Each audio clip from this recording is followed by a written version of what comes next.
ഹരിയാം. എല്ലാവർക്കും നമസ്കാരം.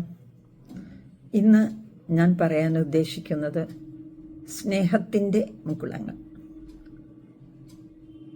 നമ്മൾക്ക് സ്നേഹമാണ് ഏറ്റവും വലുത്. അത് കിട്ടുകയാണെങ്കിൽ നമ്മൾക്ക് വളരെ സന്തോഷം. നമ്മൾക്ക് വേണ്ടപ്പെട്ടവരിൽ നിന്നും, നമ്മളുടെ ഫ്രണ്ട്സിൽ നിന്നും.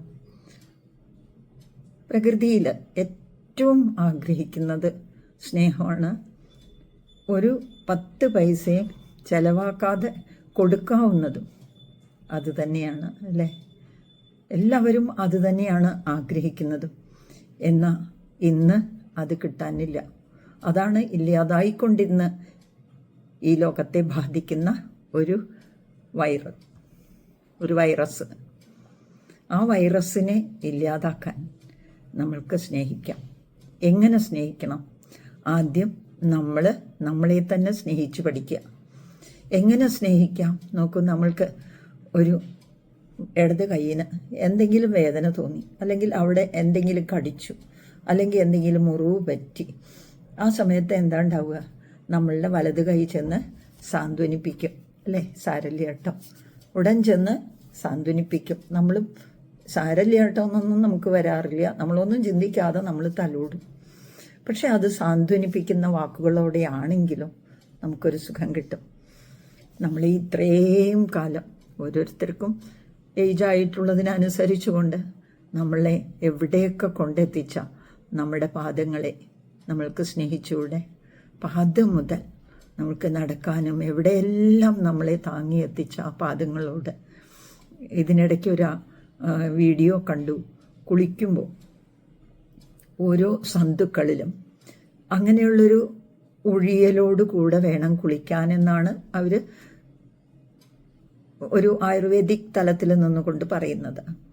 ഇത് നമ്മൾക്ക് സ്നേഹിച്ചുകൊണ്ട് നമുക്കങ്ങനെ സാരല്യ കേട്ടോ, എത്ര കാലമായി ആ കാലിനെ സ്നേഹിച്ചുകൊണ്ട്, എത്ര കാലമായി എന്നെ നീ എവിടെയെല്ലാം കൊണ്ടുപോകുന്നു, ആ പാദത്തിനോട് അങ്ങനെ പറഞ്ഞുകൊണ്ട് നമ്മൾക്ക് നിരന്തരം എന്തിനു വേണമെങ്കിലും കൊടുക്കാനും എടുക്കാനും കഴിക്കാനും ഒക്കെയുള്ള ഈ കൈകളെ നമ്മൾക്ക് സ്നേഹിച്ചുകൂടെ? നമ്മൾക്ക് കാഴ്ച തന്ന പലതും നമ്മളുടെ ലോകത്തിൽ നമുക്ക് കാണാൻ സാധിച്ച ഈ കണ്ണുകളോട് നമുക്കിങ്ങനെ ഇടയ്ക്കൊക്കെ തൊട്ടൊഴിഞ്ഞ് സാന്ത്വനം പറഞ്ഞൂടെ? സ്നേഹം കൊടുത്തൂടെ? അത് ശീലിക്കണം. അതുപോലെ കേൾവി തന്ന, നല്ല നല്ല കാര്യങ്ങളെ കേൾപ്പിച്ചു തന്ന, അതുമാതിരി നല്ല നല്ല ഫുഡുകൾ കഴിക്കാൻ ഈ പല്ലുണ്ടായതും നാവുണ്ടായതും നമ്മളുടെ വായ, നമ്മളുടെ ഈ ശരീര അവയവങ്ങളൊക്കെ തന്നെ ഒരു ഉപകാരപ്രദമായിട്ടുള്ള കാര്യങ്ങൾ നമ്മൾക്ക് യഥാസമയം തന്നുകൊണ്ടിരിക്കുന്ന ഈ ശരീരത്തിനെ നമുക്ക് വളരെയധികം സ്നേഹിക്കണം. അതുപോലെ തന്നെ നമ്മളുടെ ഹൃദയത്തിലിരിക്കുന്ന ഭഗവാനെ, എൻ്റെ ഈ ശരീരം എൻ്റെ ഭഗവാൻ ഇരിക്കാനുള്ള ഒരു ഇരിപ്പിടമാണെന്ന് ഓർക്കുമ്പോൾ നമ്മളുടെ ഈ ശരീരത്തിനെ നമ്മൾ എത്രമാത്രം ഭംഗിയായി സൂക്ഷിക്കണം. അല്ലാതെ നമ്മളുടെ സൗന്ദര്യം കൂടാനല്ല. ശരീര സംരക്ഷണം ആവശ്യമാണ്. എന്തിന്? ഇങ്ങനെ സ്നേഹത്തെ വളർത്താനായിട്ട്, എല്ലാവർക്കും സ്നേഹം കൊടുക്കാനായിട്ട്. അങ്ങനെ സ്നേഹം കൊടുക്കാൻ നമുക്ക് സാധിച്ചെങ്കിൽ നമ്മൾ സ്നേഹിക്കണം. നോക്കൂ, മോഹൻജിയുടെ ഒരു മെഡിറ്റേഷൻ ഉണ്ട്, ദി ബ്ലോസംസ് ഓഫ് ലവ് എന്ന് പറഞ്ഞിട്ട്, സ്നേഹത്തിൻ്റെ മുകുളങ്ങൾ എന്നാണ് പറയുക. അത് തന്നെ നമ്മളെ തന്നെ ഇങ്ങനെ കെട്ടിപ്പിടിച്ച് ഹഗ് ചെയ്ത് നമ്മളെ സ്നേഹിക്കുന്ന ഒരു ഭാഗമുണ്ട് അതിനകത്ത്. അപ്പം നമ്മൾക്ക് വല്ലാത്തൊരു നിർവൃതിയാണ്. ആ സ്നേഹത്തിൻ്റെ മഹത്വം നമ്മൾക്ക് മനസ്സിലാക്കുകയാണ്. അത് കൊടുക്കാൻ സാധിക്കുമെങ്കിൽ ഈ സ്നേഹക്കുറവുകളെ കൊണ്ടാണ് നമുക്ക് പല പല അസുഖങ്ങളും വരുന്നത്. നമ്മൾക്ക് പലതരത്തിലുള്ള മാനസിക വിഷമങ്ങൾ വരുമ്പോഴാണ് അസുഖങ്ങൾ വർദ്ധിക്കുക. ഇല്ലാത്ത അസുഖങ്ങൾ ഉണ്ടാവുകയും ചെയ്യും, ഉള്ള അസുഖങ്ങൾ കൂടുകയും ചെയ്യും. ഒരാളിൽ നിന്ന് വെറുപ്പ് കിട്ടുമ്പോൾ, അല്ലെങ്കിൽ നമ്മളുടെ തന്നെ വളരെ വേണ്ടപ്പെട്ട ആളുകൾക്ക് വയ്യ എന്ന് കേൾക്കുമ്പോൾ, അതും ICUവിലൊക്കെ കിടക്കുക എന്ന് കേൾക്കുമ്പോൾ, അങ്ങനെയുള്ള സന്ദർഭങ്ങളിൽ നമ്മൾക്ക് എന്തെങ്കിലും രോഗമുണ്ടെങ്കിൽ അത് വർദ്ധിക്കുന്നത് എന്തുകൊണ്ടാണ്? നമ്മളുടെ മനസ്സ് കാരണമാണ്, അല്ലേ? അപ്പം നമ്മളുടെ മനസ്സിൽ ഈ സ്നേഹത്തെ ഊട്ടിയുറപ്പിക്കാനുള്ള ഉപായങ്ങളായിട്ട് നമുക്ക് യോഗ, പ്രാണായാമം ഒക്കെയുണ്ട്.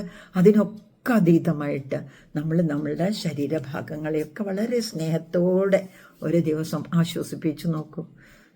യോഗയിൽ പറയുന്നുണ്ട്, പതഞ്ജലി യോഗയിൽ പാദം മുതൽ ശിരസ് വരെയുള്ള ഓരോ പാദങ്ങളെ നന്നായിട്ട് ശ്രദ്ധിച്ചുകൊണ്ട് കണ്ണടച്ച് അങ്ങനെ ശ്രദ്ധിക്കാൻ പറയും. പിന്നെ നിര്യാണികളെ, പിന്നെ മേലോട്ട് മുട്ടുവരെ, അതുപോലെ അങ്ങനെ ശിരസ് വരെയുള്ള ഓരോ ഭാഗങ്ങളെയും നമ്മൾ ധ്യാനം ചെയ്ത്, അത് തന്നെയാണ് ഞാൻ സോഹം സോഹം എന്ന് പറഞ്ഞുകൊണ്ട് നമ്മൾ ധ്യാനം ചെയ്യാറുണ്ട്.